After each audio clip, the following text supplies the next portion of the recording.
कहां रहता है भगवान?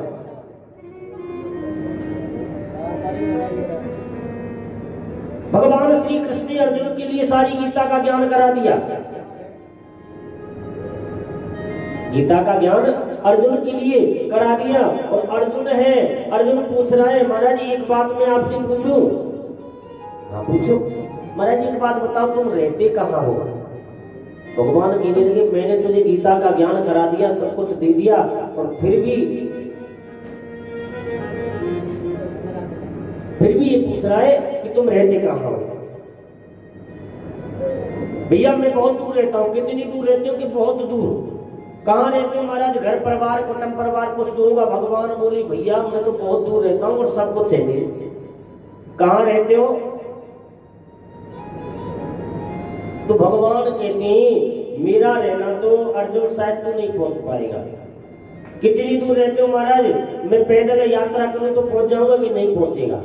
अच्छा बस में बैठ के जाऊं तो पहुंच जाऊंगा कि नहीं पहुंचेगा? ट्रेन में यात्रा करूं, कालका एक्सप्रेस में बैठ के जाऊं तो पहुंच जाऊंगा कि नहीं पहुंचेगा? अच्छा तो महाराज एक बात बताओ, हेलीकॉप्टर में बैठ के जाऊं, हवाई जहाज की टिकट करा लूं तो पहुंच जाऊंगा कि फिर भी नहीं पहुंचेगा? कितनी दूर रहते हो महाराज? बहुत दूर रहते हो।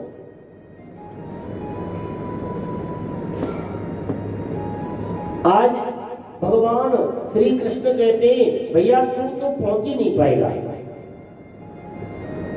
न सूर्यो न शशांको न पावका, न सूर्यो न शशांको न पावका यद गत्वान निवर्तन्ते तद्दाम परममम। सूरज का प्रकाश नहीं वहां चंदा कौन बेचारा है? के सूरज का प्रकाश नहीं वहां चंदा कौन बेचारा है? और देखा सुना किसी ने हो तो ऐसा देश हमारा है। नहीं वहां जाप नहीं वहां जपा नहीं वहां ज्ञान बेचारा है। 56 भोग 3600 व्यंजन इनसे भी स्वाद निराला है। और देखा सुना किसी ने हो तो ऐसा देश हमारा है।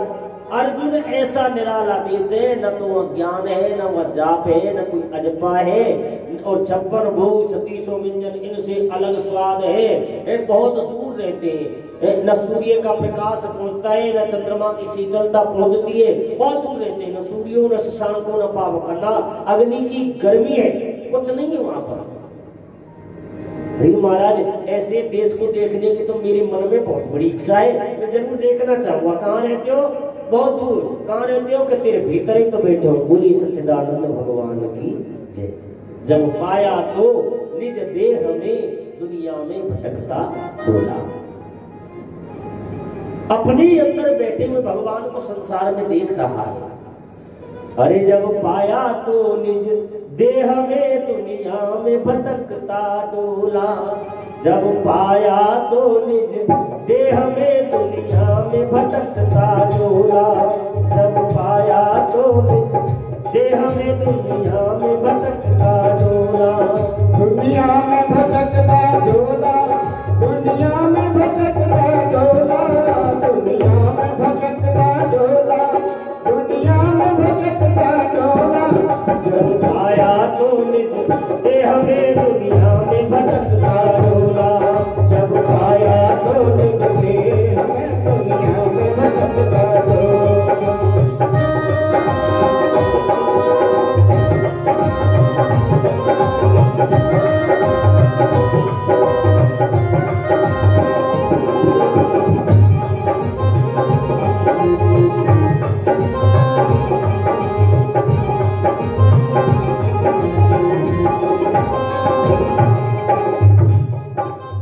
गर्म नीर गंगोत्री देखी, गर्म नीर गंगोत्री देखी, गर्म नीर गंगोत्री देखी, गर्म नीर गंगोत्री देखी। शीतल नीर जमुनोत्री देखी, शीतल नीर जमुनोत्री देखी, शीतल नीर जमुनोत्री देखी, शीतल नीर जमुनोत्री देखी। और गयो महाकालेश्वर में, हरि गयो महाकालेश्वर में, पावन में पड़े फफोला। गयो महाकालेश्वर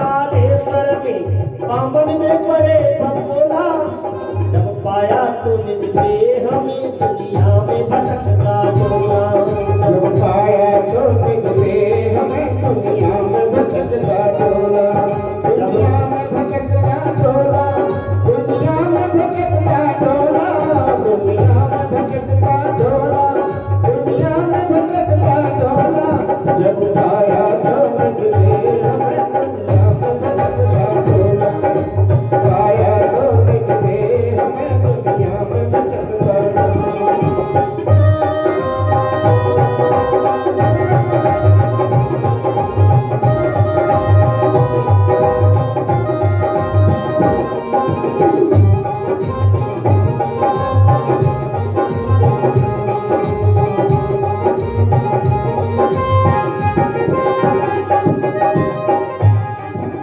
हरिद्वार काशी हो आया,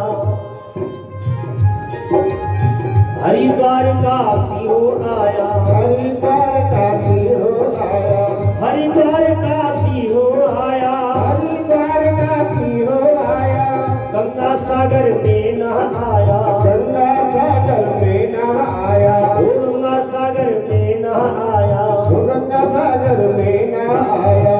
और अब आ गया कहाँ वृंदावन में सावन के महीने में। अब आयो वृंदावन में, अब आयो वृंदावन में सावन में पड़े ही डोला, अब आयो वृंदावन में सावन में पड़े ही डोला। अरे जब पाया तो निज दे हमें दुनिया में भटकता डोला, जब पाया तो निकले हमें दुनिया में भटकता डोला, दुनिया में भटकता डोला, दुनिया में भटकता डोला, दुनिया में भटकता डोला, दुनिया में भटकता डोला। जब पाया तो निकले हमें दुनिया में भटकता डोला, जब पाया तो निकले हमें दुनिया में भटकता डोला, जब पाया तो निकले हमें दुनिया में भटकता डोला, जब पाया तो निकले हमें दुनिया में भटकता डोला, जब पाया तो निकले हमें दुनिया में भटकता डोला, पाया तो निकले हमें दुनिया में भटकता डोला। वृंदावन बिहारी लाल की जय हो। भगवान बैठा है हमारे आपके भीतर और हम देख रहे बाहर। बाहर देखने की आवश्यकता नहीं है, इसीलिए भगवान हर किसी के भीतर बैठा हुआ है। और झांक करके देखो तो सही। नारद जी ने भी पूछ लिया एक बार भगवान से, भगवान कहाँ रहते हो? तो भगवान ने कहा, ना हम स्वामी वैकुंठी नामे चे योगी जना मद भक्ता यत्र गायन्ति तत्र तिष्ठामि। मैं कहाँ रहता हूँ? देखो, मेरे भक्त जहाँ मेरे गुरु का गुणगान करते हैं, मेरे भक्तों के हृदय में सदैव निवास करता हूँ। और तुम ढूंढते डोलो कभी कहीं तो भगवान ऐसे थोड़ी मिलता है। भगवान तो हमारे आप के भीतर बैठा हुआ है, केवल देखने की जरूरत है। तो आज ऐसा कहते हैं, उस उत्तरा के गर्भस्थ बालक की भगवान ने रक्षा की है। और उत्तरा के गर्भस्थ बालक की भगवान ने रक्षा की। और उस बालक का धीरे धीरे करके समय निकलने पर जन्म हुआ। जन्म हुआ, ब्राह्मण आए, ब्राह्मणों ने और जन्म आदि दे करके उनका नामकरण संस्कार। अब बालक जो है जन्म लेते ही ऐसे जैसे 5 वर्ष का बालक देखता है ना, ऐसे देख रहा है, देख रहा है आंख फाड़ फाड़ करके। जिसको वो देख रहा है वो नजर नहीं आता।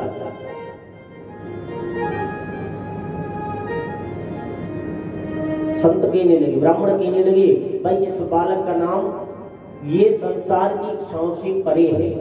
जैसे तुलसीदास जी ने जैसे जन्म लेते ही राम राम उनके मुख से निकला था ना, ऐसे ये बालक है ना, ये अद्भुत है। ये देख रहा है चारों तरफ, ये संसार की इच्छाओं से परे, ऐसे कोई मतलब नहीं।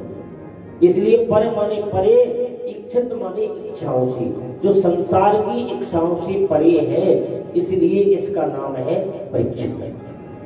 नाम परीक्षित उसका रखा। धीरे धीरे करके आज ऐसा क्यों बालक जन्म लेता है तो उसका कुआ पूजन दष्टोन करते हैं कि नहीं करते? अब दष्टोन किया, पांडवों ने सबको बुलाया, सभी आए। भगवान कृष्ण भी चल करके जा रहे हैं कि उनकी बहन का नाम थी भाई सुभद्रा, उनकी बहन थी। उसका पुत्र है अभिमन्यु, और अभिमन्यु उनकी धर्म पत्नी से बालक उत्पन्न हुआ, वही परीक्षित। अब परीक्षित के दृष्टिकोण में भगवान जैसे ही जाकर के पहुंचे, दरवाजे में पैर रखा, अब वो बालक की नजर दरवाजे पर टिकी हुई है कि मैं देखूं तो सही, सभी आ रही, लेकिन वो नजर नहीं आता जिसमें मेरी गर्भ के अंदर रक्षा है। आज जैसी भगवान पहुंचे, उनको देख करके आंखों में आंसू की और धार बह रही है परीक्षित की नेत्रों से आंसू की धार बह रही है। देख करके कहने लगे कि प्रभु, मैं आपको देखकर, जब से जन्म लिया है तब से लेकर के मैं आपको देख रहा था कि जिसने गर्भ के अंदर मुझे दर्शन दिया, गर्भ के अंदर मेरी रक्षा की, वो अब तक नजर नहीं आया, वो गया कहां? परमात्मा ने आशीर्वाद दिया।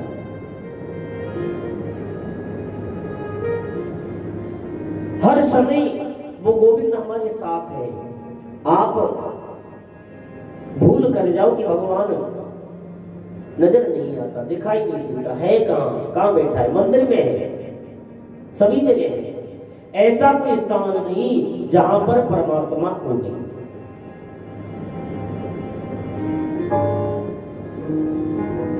तो सुखदेव जी महाराज, जो सूची महाराज है, सूची महाराज कहते हैं अब रष्टोनादि होने के बाद में धीरे धीरे करके बालक बड़ा हुआ, और बड़ा होने पर पांडव सोचने लगे कि भाई अब हमें चलना चाहिए, हमारा समय हो चुका है, परीक्षित के लिए राजगद्दी दे देनी चाहिए।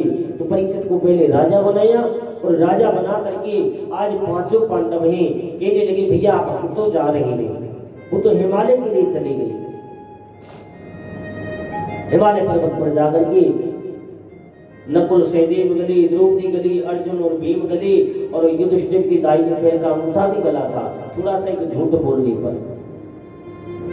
क्योंकि अश्वत्थामा नाम का हाथी मारा गया था, तो धर्मराज युधिष्ठिर से पूछने के लिए द्रोणाचार्य आए, तो उनसे कह दिया कि हाँ अश्वत्थामा मारा गया। भाई समझाया कौन था युधिष्ठिर जी को कि महाराज आपको कहना, आपसे पूछने के लिए जब आए ना तो आप कहना कि अश्वत्थामा मारा गया। लेकिन युधिष्ठिर जी ने ये झूठ मानते हुए कि महाराज ये गलत होगा, लेकिन गलत कहाँ है? अश्वत्थामा नाम का हाथी तो मारा ही गया है ना, या जानकारी थोड़ी हो रही कि मनुष्य है या पशु है। द्रोणाचार्य ने पूछा क्या अश्वत्थामा मारा गया? तो उन्होंने कह दिया हाँ अश्वत्थामा मारा गया। यथा हतो नरुवा कुंजरुवा, अश्वत्थामा हतो, अश्वत्थामा मारा गया। यथा हतो नरुवा कुंजरुवा, पता नहीं मनुष्य था या पशु, ये और जोड़ दिया अपनी तरफ से। वहां पर जानकारी में भगवान कहने लगे दाहिने पैर का अंगूठा गला, आपने झूठ बोला था। युधिष्ठिर कहने लगे कि ये तो झूठ मैंने बोला ही नहीं, ये तो कन्हैया ने मुझसे बुलवाया, कन्हैया जी प्रकट हो गए। मैंने कब कहा था तुझसे झूठ बोलने के लिए? महाराज आपने तो कहा था कि कह देना अश्वत्थामा मारा गया, तो मैंने कहा था कि अश्वत्थामा मारा गया, इतना तूने कहता तो ये झूठ ही नहीं था। लेकिन तूने तो अपनी तरफ से जोड़ दिया ना, ये तो यथा वो नरुवा कुंजरुवा, पता नहीं मनुष्य था या पशु,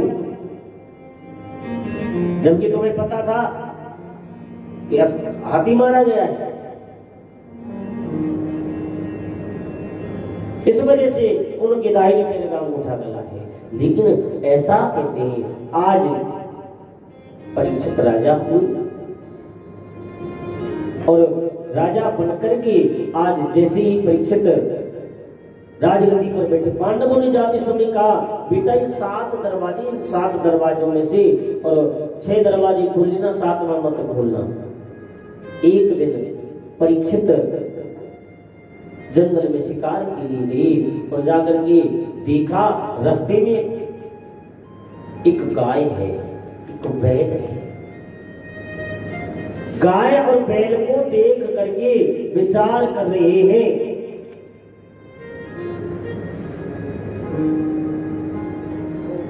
एक काला पुरुष घोड़े पर बैठा हुआ वो गाय और बैल को मारता हुआ चलता हुआ जा रहा है। विचार करने लगे ये मेरे राज्य में मेरे होते हुए गाय बैल को दुख दे रहा है। जाकर के उनकी बातें भी सुनी, कहने लगे हम बहुत दुखी हो चुके हैं, परीक्षित ने हाथ जोड़ करके कहा, ये गाय रूपी माता, आप कौन हो? ये बैल रूप में कौन है? मैं आपकी बातों को सुन रहा हूं, आप बहुत दुखी हो। तब कहा, महाराज अपनी व्यथा को तुमसे कहने से क्या लाभ होगा? कोई लाभ होगा? बिल्कुल लाभ होगा। मुझे बताओ, तुम्हें कोई कष्ट है, कोई पीड़ा है, कोई दुख है, उसका निवारण मैं करूंगा। तब कहा, ठीक है महाराज, मैं गाय रूप में पृथ्वी हूं, ये बैल रूप में धर्म है, जो घोड़े पर बैठा हुआ है ये कोई और नहीं, ये कलयुग है।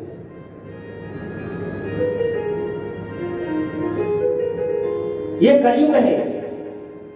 सतयुग, त्रेता, द्वापर तीनों गए, कलयुग रह गया। प्रथम चरण जो प्रारंभ हो चुका है, ये केवल कलयुग का ही प्रभाव है, जो आज ये चारों तरफ नाना प्रकार के उपद्रव हो रहे हैं, जो पापाचार बढ़ा हुआ है।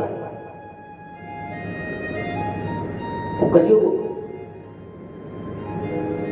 ठीक है, आज इसको देखते हैं। कलयुग के पीछे बाण लेकर के राजा परीक्षित भागने लगे और सभी जगह घूम करके आया, लेकिन परीक्षित को किसी ने स्थान नहीं दिया। हाथ जोड़ करके और कलयुग हाथ जोड़ करके खड़ा हो गया, महाराज मुझे क्षमा करो, मैं पहचान नहीं पाया, मुझे कहीं रहने के लिए कोई स्थान है, क्योंकि मेरे 3 भाई अपना अपना राज भोग चुके, मैं बचाऊं तो मुझे भी तो अपना राज्य भोगने के लिए अवसर मिलना चाहिए। भाई एक बाप के 4 बेटे हैं, अब चारों बेटे जो है ना, तो चारों के लिए संपत्ति में से बराबर हिस्सा मिलना चाहिए। तो मेरे भाई तो राज भोग चुके, मुझे भी राज भोगने दो महाराज, मेरा भी तो समय है। तो कहा ठीक है महाराज, मुझे स्थान बता दो, मैं वहीं जाकर के रह लूंगा। कि चल मैं तुझे स्थान बता, 4 स्थान कलयुग के रहने के लिए दिए। दूध पीड़ा, मदपान, स्त्री संग और हिंसा, जुआ खेलना, जहां जुआ खेला जाता है वहां कलयुग का निवास है।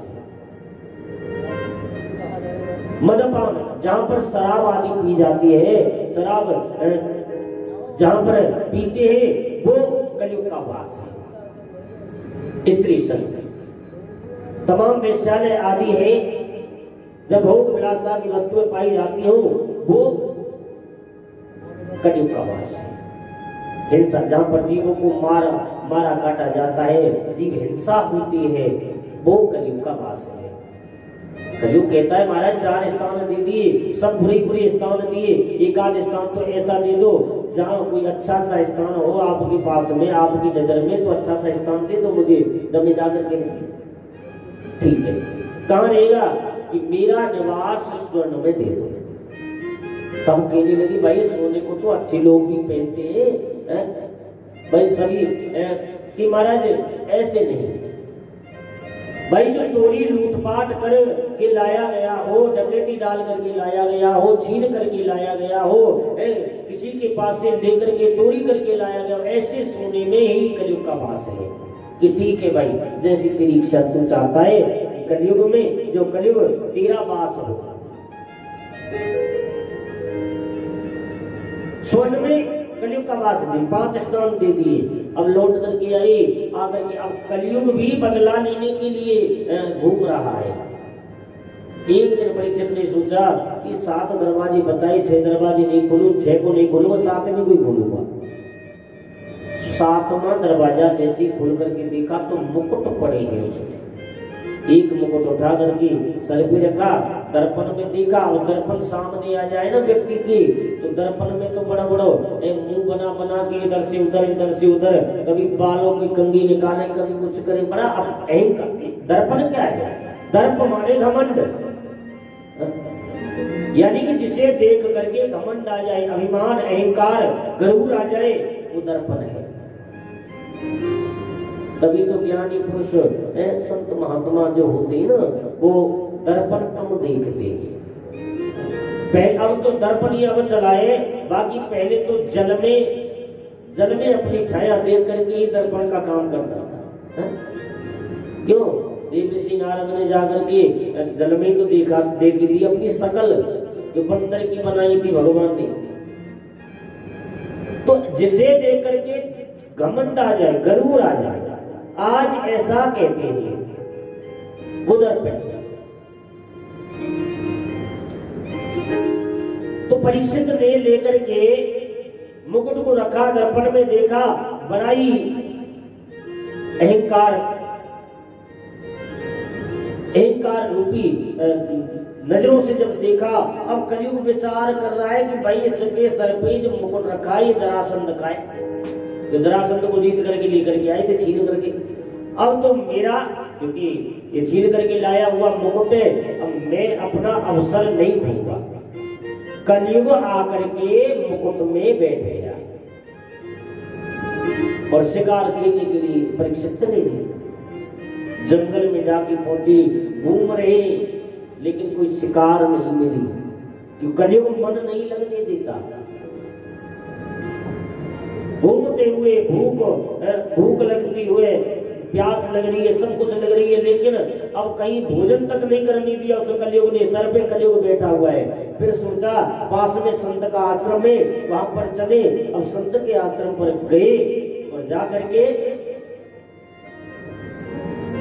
जैसे ही जाकर के वहां पर पहुंचे और संत को प्रणाम न किया, दंडवत नहीं की, उनके लिए झुके नहीं।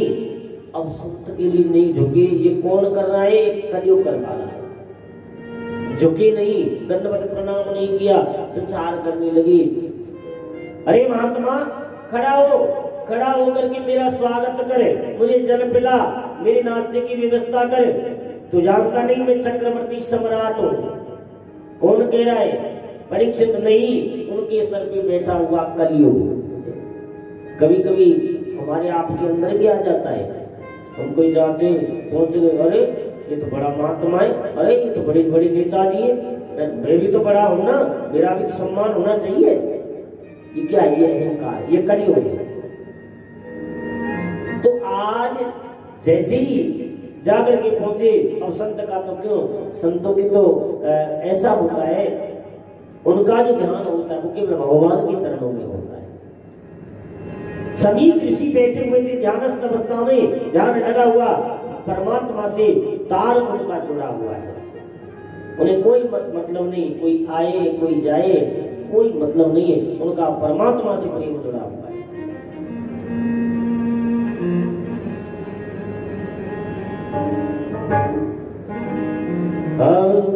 अरे आनंद आ रहा है मोहन तेरी गली में, आनंद आ रहा है मोहन तेरी गली में।